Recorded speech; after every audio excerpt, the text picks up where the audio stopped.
I looked on the internet to find the box art for the comic kit, but apparently it's a really old one and it didn't have box art in those days. So I found this picture, which is box art for the plastic kit. That might be my colour reference. And looking into it even further, it turns out this Westland Wallace is the type of airplane that was used to fly over the Mount Everest for the first time. So that's interesting. So a bit of backstory. But yeah, let's get on with building. Okay, so time to actually do some building. But I've been looking at this and decided that really there needs to be a former here. I don't know why there's such a huge gap between 5 and 6. And the reason I started looking at this was I was actually thinking about where to put the motor peg, and I know the plan says have a hook at the back, but don't like that. I'm not quite sure how that would work at all. Because I mean, C1's in the way, this keel's in the way of that rubber motor in that position. It's too far back, doesn't need to be there, and a metal hook and tail for me doesn't work. I'm going to put a motor peg in the side so I can put it into my winding stooge. So I'm going to put in I'm going to move the motor peg. I'm tempted to put the motor peg as far forward as 5 actually, but if I put a form in here I can have the motor peg back there. I think that would be fine. And the profile is straight from between C5 and C6 anyway. There is a little bit of a curve in the from the plan view point of view, but if I cut a new former, that's slightly it provides that bulge, that's fine, but generating the shape for a former isn't really a problem. I'm going to do that. So that's a deviation from the plan, but you're allowed to move the motor peg, so whatever, who cares? I mean, you can't fly the stringers from 5 to 6 over that distance without them being a bit saggy. It'll look rubbish. They need some support, so there's going to be basically a former 5B, I call it, or 5.5, former 5.5. So that's going to happen. I'm going to put it bang in halfway between 5 and 6, so it's nice and easy to work out the height and the width. I can take the height from the plan anyway. I can measure it, basically just needs to fit between the top of there and to the bottom of there. The width I can take off from the plan view. So let's get these keels down. The first thing I'm going to do is I'm going to put some sellotape over the keels because that will stop the joints from sticking to the plan. Some people might use cling film. I hate cling film, it's too wrinkly, gets in the way. I'm going to put sellotape over the keels because that's where any glue might spill. I'm just going to go like that. One.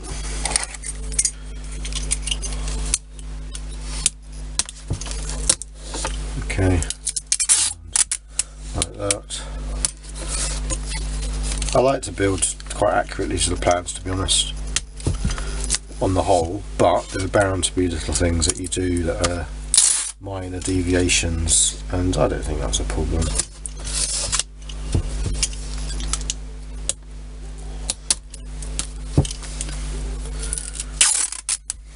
There you go, nothing's going to stick to that.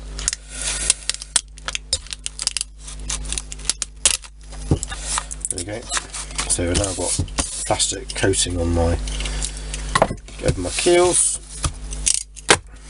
I've got my pre-cut strips of wood in here. So C2,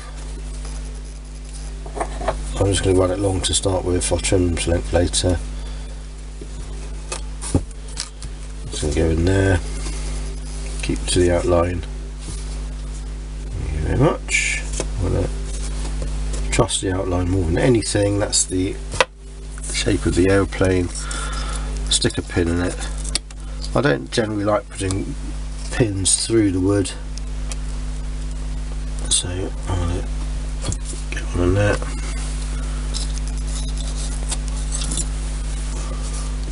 I've got these T-shaped pins which are quite cool, and they've got these little plastic things on there that clamp the wood down. That'll do. So that's number one. I'm going to do the rest fast forward.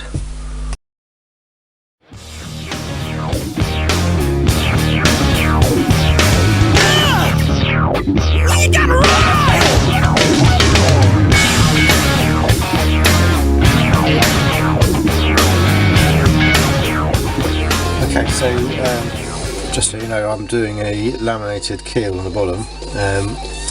That's basically going to be 2 stringers stuck together. I was thinking 3, but 3 is too much. I've pinned it in place. I haven't actually glued it yet. I'm just getting the positioning right. I'm going to put some PVA on that, position it in there, let that dry, and because there's 2 pieces stuck together, that will, once the glue's gone off, will hold that position, hold that shape nicely. And then I'm ready to start slapping some formers on.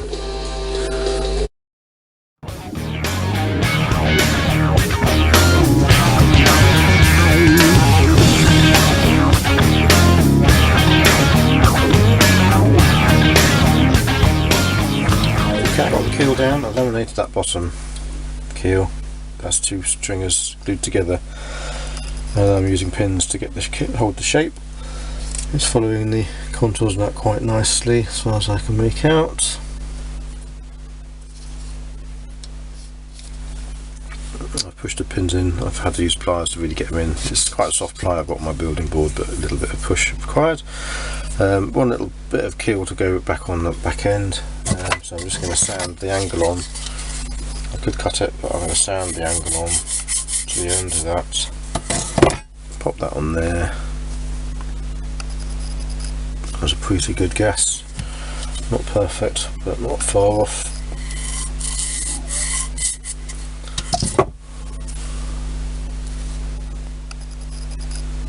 That'll do.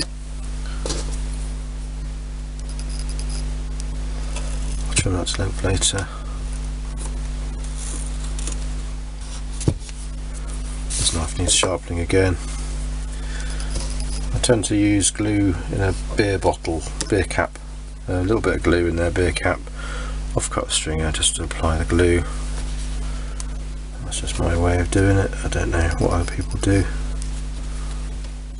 If you leave these things running long, then you can put a pin in and not care, because I'm going to cut the bit off with a pinhole in. Okay. I could do it being clamped down a little bit, like there. So an angled pin in like that. Work. Help with a pair of pliers to get that pin in nice and tight. There we go. Oh dear, these pliers need some maintenance. There we go. Right, that's in. I'm going to start taking some half formers. I've made sure I haven't put pins where the formers go. Otherwise obviously the pins would be in the way. Yeah, formers on next. Let's see if we get those ready.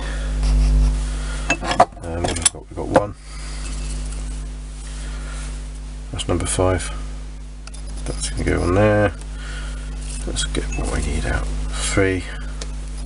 4 kind of floats about in the middle. Not much to connect 4 to, just on the bottom keel, but then the stringers will tie it in. I need 1 and 2. There's 2. Gosh. Number 1. Gosh. 1, 2, 3, 4, 5. 6 is a silly little thing, and I've cut one out of 3/16, so we're going to use that.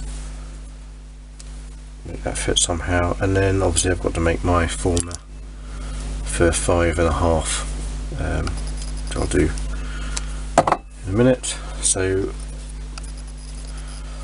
in terms of getting these paper formers off, I tend to just lick the finger and just rub my spit all over it. Disgusting, but it's my spit, so who cares? So don't lick any of my models because it'll have spit all over them. Right, that'll just take a moment for the glue to become unstuck, and I can peel off the paper and get that loosely in position, ready to, then I can file off the notches that need to go over the keel. So number 1 goes in there, it'll go in there like that.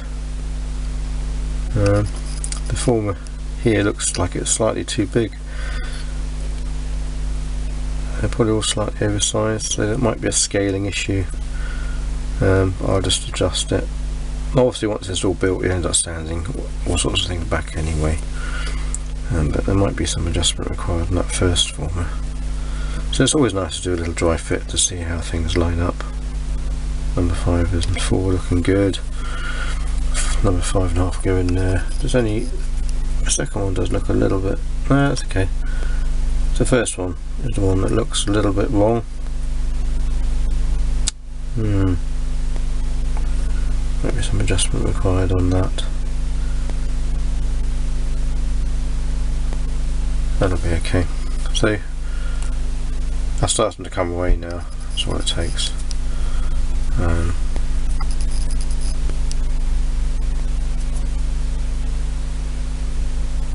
I'm being a bit impatient here, otherwise it would have come off in one piece. Don't want to get them too wet because they tend to curl, and then you've got to wait for them to dry.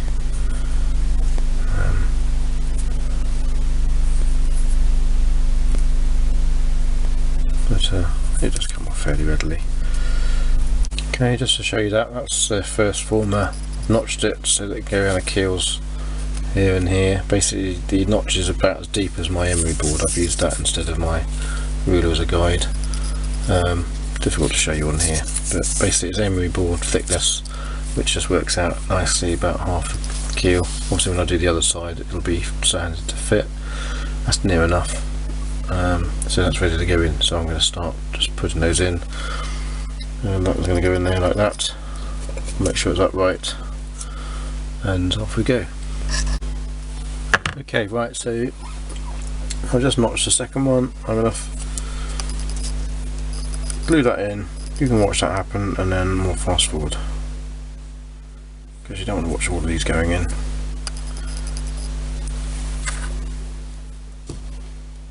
In real time. Okay, I think I've just dropped something on the floor. Yes, I've caught a form on my sleeve, dropped it on the floor. That happens, such as life. Just use square. Make sure nothing is going to go in wonky, because it's nice when they're all nice and standing up. Oh dear, I just knocked that over. There we go.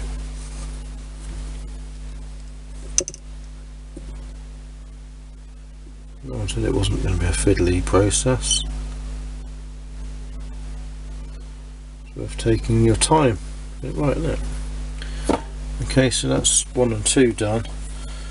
The rest will be on fast forward.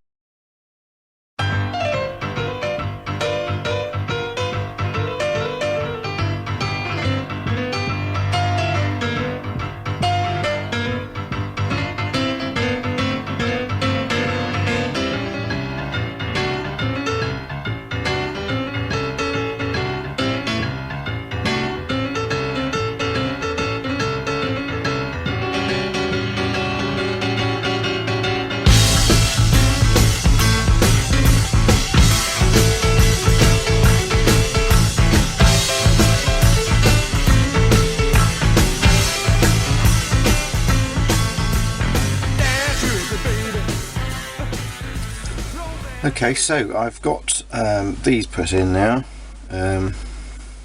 formers, and I've put in 5B. I made 5B. I'm not that confident actually that the first former is right. It seemed a bit too big. I think that's going to need some adjustment. Okay, but most of them, particularly this row of notches here, we should have a nice straight stringer there. They all line up except for the front one, so I think the front one's going to need some adjustment, but we can sort that out later.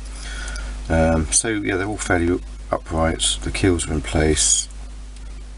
All I can do now is let the glue set. I need to let the glue go off for that one there before I do anything else. Then I can hopefully just make a little adjustment to this front notch, and if I can get that stringer in there, that'll hold everything together. And then maybe I'll put this lower stringer in as well, So if I can get 2 stringers on there, that'll hold it all together, then I can release it from the plan and do the other half. I've just realised looking at this that I've not notched out this little bottom corner of my extra former, so I'll have to carefully trim that out somehow with a sharp knife. But yeah, next thing, get that stringer in there, make sure it's nice and straight, because we want that to be nice and straight, and get that one in there. And then I've got the bare bones of a structure there that I should be able to carefully release from the plan, and then I can start putting the other half on. And then we're starting to get into 3D now, which is nice. It's nice to watch it coming out of the board. Okay, cool.